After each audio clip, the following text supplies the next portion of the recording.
Her eyes fixated on the moving parts of the city, tracing the busy movement of people on foot, bike, car. With each passing stop, the train lightly rocked tired passengers, losing the grip of her gaze, which was beginning to fade in its focus, staring just slightly past the window that suggests she is neither here nor there. Her eyes and her hands begin to fidget for something that is just remembered, flashing little bits of crimson red, nails in full bloom. Just then, her phone vibrates thunderously. Her eyes shoot toward her lap, a pause before responding, stillness. Just then, a fury of thumbs stumbling over one another fill the otherwise near empty space upon this vessel home. A smile of satisfaction echoes as she disengages from her phone. Her eyes catch the passing letterboards of storefronts.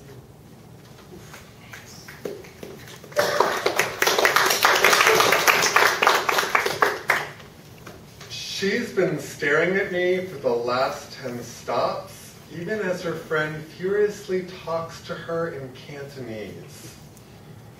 I don't understand the words. Don't really need to, as I can tell she's brushing aside her friend with a simple uh-huh and a hand wave.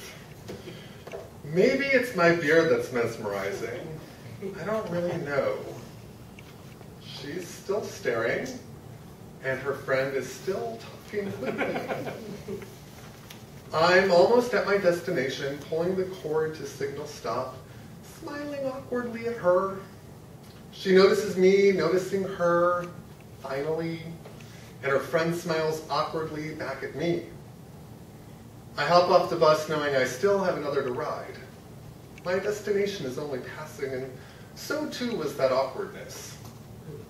Maybe on this next bus I'll stare. But the stare of a bearded white man is different than hers. It's more violent and intrusive. So instead I'll simply stare out the window, watching all pass by.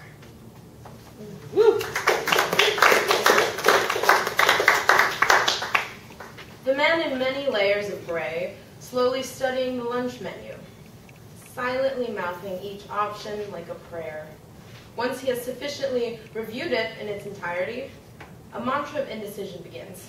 Chicken, where's it? Chicken, where's it? Can be seen from a distance as he cradles his nervous hands and begins to cling to his sleeve, comforting himself from the possibility of dissatisfaction for what seemed like the first in his life. He takes a deep breath, approaches the cashier, and in a resolved moment decides on salmon. He digs in his wallet to find exact change, and the urgency of other hungry people becomes apparent. However, nothing deters his attention from this little victory. A visible wave of relief is read once he finds that last quarter and slowly walks towards a little table in the corner.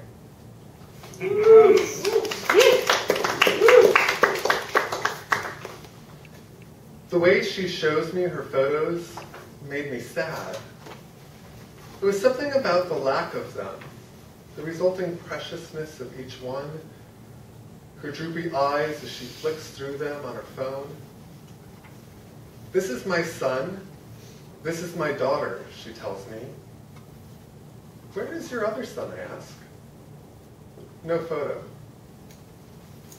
They are all grown, loved from afar, live cultures away. She cannot bring her finger to close the photo, so she waits for it to fade when the phone finally shuts off. Then she starts her scrubbing and chopping and wiping. When her shift ends, she turns her phone back on, and they are there waiting for her. Only a nation separates them.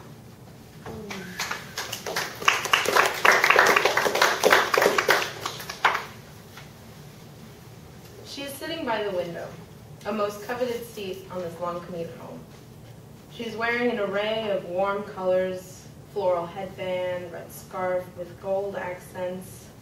Her brightness almost lifts the rolling gray of fog approaching the city in epic proportions, The city buildings towering over one another shift in shrinking perspective as the bus carries us further away. With each passing moment, her hair reminiscent of a garden, curls spilling over wildly, drape across her eyes, almost veiling her.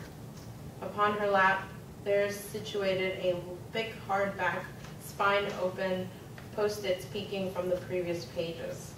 Her fingers trace the sequential letters and part her from the many eyes, imagining rest upon where she daydreams.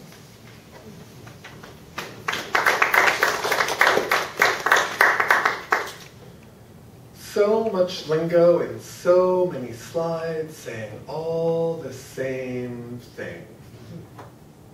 Capitalism.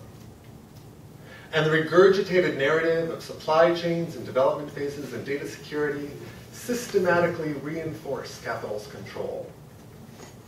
Only there is a crack. He's disinterested and distracted, looking out the window at the dancing elm leaves. And he sees in his reflection the eyes of someone prematurely aged by capital. The wonder is gone. It's been replaced by flowcharts and diagrams and sequences of supposed order. And it makes him tired.